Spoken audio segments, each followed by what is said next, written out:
भाग्य का खेल। पुरानी कहावत है, भाग्य के लिखे को कोई नहीं मिटा सकता। इससे राजा को रंक और रंक को राजा बनाने में देर नहीं लगती। इसी विषय पर मैं आपको एक बहुत ही अच्छी कहानी सुनाने लगी हूँ। ध्यान से सुनिएगा। एक राजा था, उसका राज्य बहुत ही खुशहाल था। उसकी 3 बेटियां थी। सब कुछ शांति पूर्वक तरीके से चल रहा था। राजा की तीनों बेटियां अपने पति से बेहद प्रेम करती थीं। एक दिन राजा अपने महल की छत पर टहल रहा था। सब और शांति थी। यह देख वो अत्यंत प्रसन्न था। कुछ देर पश्चात पता नहीं राजा को क्या सूझी। राजा जब दरबार में गया तो बोला, सभी लोग मेरा दिया मेरे भाग्य का खाते हैं। सभी दरबारियों ने हाँ में हाँ मिलाते हुए कहा, जी महाराज, हम सभी आपका दिया और आपके भाग्य का ही खाते हैं। राजा उनकी बात सुनकर अत्यंत प्रसन्न हुआ। तभी दरबार में उसकी बेटियों भी आ गईं। राजा ने सोचा, लगे हाथ बेटियों से भी इस बात पर समर्थन की मुहूर्त लगवा लेता हूँ, और अपनी बेटियों से बोला, मेरी प्यारी बच्चियों, क्या तुम लोगों को भी मेरा दिया खाती हो, मेरे भाग्य का खाती हो? दोनों बेटियां। बड़ी बेटी बोली, जी पिताजी महाराज, हम आपका दिया और आपके भाग्य का ही खाते हैं। किंतु तीसरी बेटी मोहिनी चुप रही। महाराज ने देखा तो बोले, बेटा मोहिनी, क्या तुम मेरी बात से सहमत नहीं हो?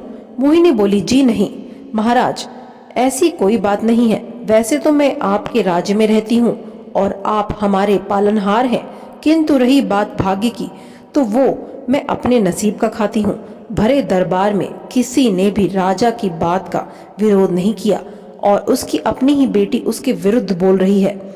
इसमें राजा को अपना अपमान लगा। उसने अपने क्रोध पर नियंत्रण करते हुए कहा, बेटी मोहिनी, कहीं तुम भूलवश गलत तो नहीं बोल रही? जी नहीं पिताजी महाराज, मैं अपने भाग्य का दिया ही खाती हूँ। उसने पुनः अपनी बात दोहराई दी। सभी दरबारी शांत थे। इस बार राजा को क्रोध आ गया और बोला, देखते हैं तुम कैसे अपने भाग्य का खाती हो।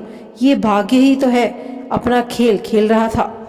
कुछ दिनों पश्चात राजा ने अपनी दोनों बेटियों का विवाह किसी बड़े राज्य के राजकुमारों के संग कर दिया और तीसरी बेटी मोहिना का विवाह एक कौवे के साथ किया, जो उनके महल के मुंडेर पर आ बैठ गया था। मोहिनी ने इस विवाह का विरोध किया, किंतु राजा को तो जैसे जिद थी, बोला, अब अपने भाग्य का खाओ, और उसे राज्य से कुछ दूरी पर एक जमीन का टुकड़ा दे दिया।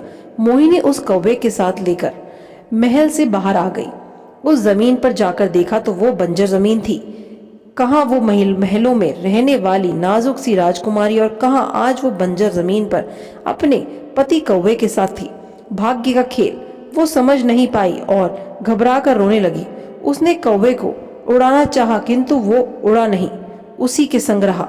कहने लगी, ये देखा भाग्य का खेल। एक राजकुमारी कौवे पति के साथ इस बंजर जमीन पर आ गई। फिर उसने सोचा, इस तरह रोने से काम नहीं चलेगा। उसने साहस से काम लिया।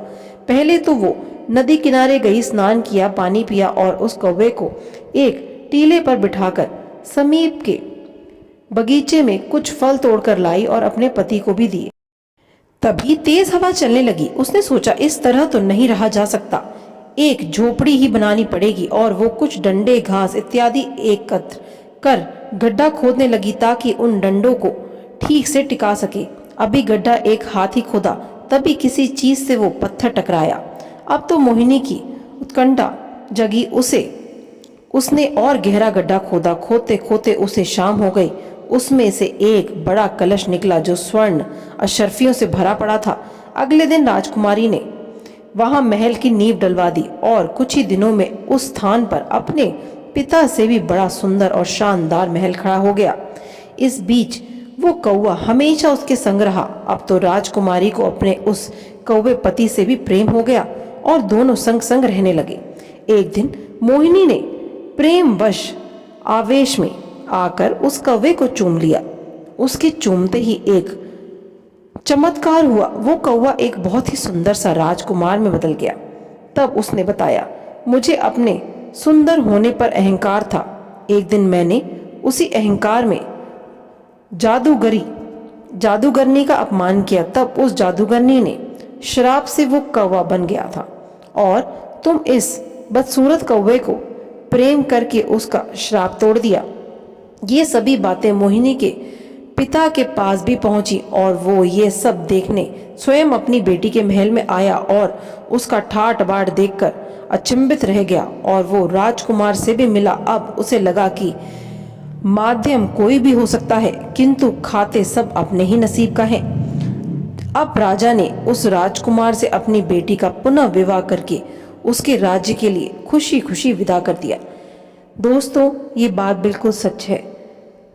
हमारे जीवन के संग संग हमारा मरण भी लिख जाता है, हमारा भाग्य भी लिख जाता है। तो हम जो भी खाते हैं अपने भाग्य का खाते हैं, अपने कर्मों के हिसाब से हमारा भाग्य लिखा जाता है। आशा करती हूँ आपको ये कहानी अच्छी लगी होगी। अगर अच्छी लगी है और चैनल पर आप नए हैं तो चैनल को ज़रूर सब्सक्राइब करिएगा। धन्यवाद।